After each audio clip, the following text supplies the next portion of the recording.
throughout the fight, and I don't know, I felt like, I don't know, maybe it was appropriate at the time. I forgot why I smiled. Did you feel at that point that you had control of the fight? I felt several times throughout the fight that I was in control. I mean, he was always dangerous, though.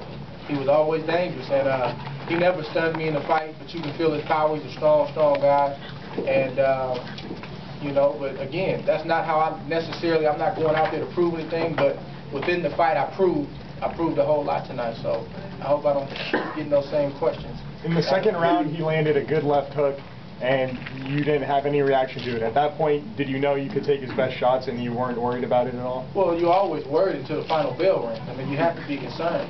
But I think he hit me with a couple of good right hands, a dangerous right hand, and I just kept coming back. I was in the zone tonight, man. It's like Aaron Pryor when he fought Alexis Arguello. Man, he got hit with some tremendous shots, but he was so zoned out that Alexis could have hit him with a baseball bat that night. He wasn't going anywhere. And that's how I felt tonight. I felt like, man, I'm in front of my hometown. I'm not going nowhere. And I just felt like I was in that kind of mental zone tonight. You mentioned that there were questions about whether you can take a shot like that.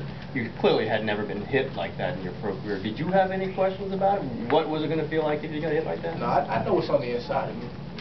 I know what's on the inside of me, and I feel greatness is there.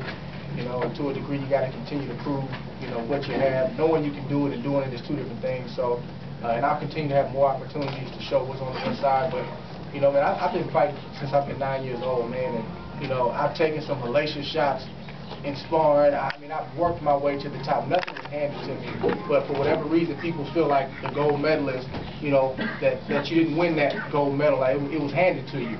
And people, like Edison coming into this fight, they get the misconception that I'm soft or I'm not a warrior.